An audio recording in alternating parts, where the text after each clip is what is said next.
Do not forget, you can support the channel with a like, and you can also subscribe to be aware of the latest published videos. Thank you. We hope that here you can find the latest news, ideas, and discoveries from the scientific. Can you guess the most offensive smell in 18th century Britain?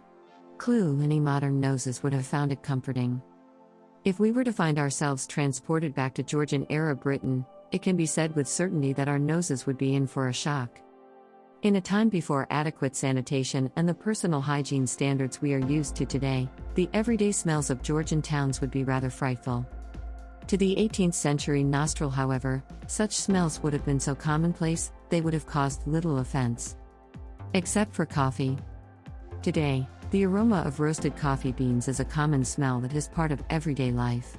It's a smell some love and others tolerate. Roughly 350 years ago, it was a different story altogether. During the late 17th century, Londoners were experiencing the scent of coffee for the very first time, and they really weren't keen.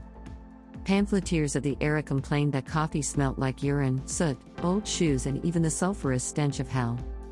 At least one person attempted to take the owners of a coffee shop to court, so offended were their nosebuds by the smell of roasting coffee beans. By the 1720s, however, the complaints had faded away. It seemed that people had become used to the scent they had once found so repulsive. Considering certain other smells that prevailed in the Georgian era, coffee seems one of the more pleasant. Aside from the expected odors of stagnant water, unwashed bodies, and human and animal waste, historians have discovered that one of the defining smells of the era was in fact fish. At the time, people bought their food from the marketplace. But unlike the controls in place today, food was void of protective packaging, sell-by or use-by dates, and quality control implementations.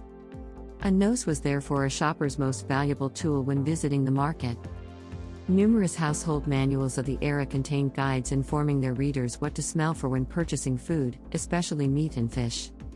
Shrimps and prawns with a slimy smell were to be avoided, and pheasants were to be sniffed at the throat to determine how fresh they were.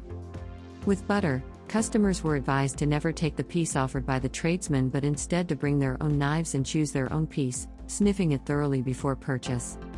This constant sniffing didn't always go down well with merchants. The Billingsgate women who sold fish in London's main seafood market were notorious for becoming angry with customers who dared to smell their wares. For many of these women, smelling the fish was considered the greatest insult.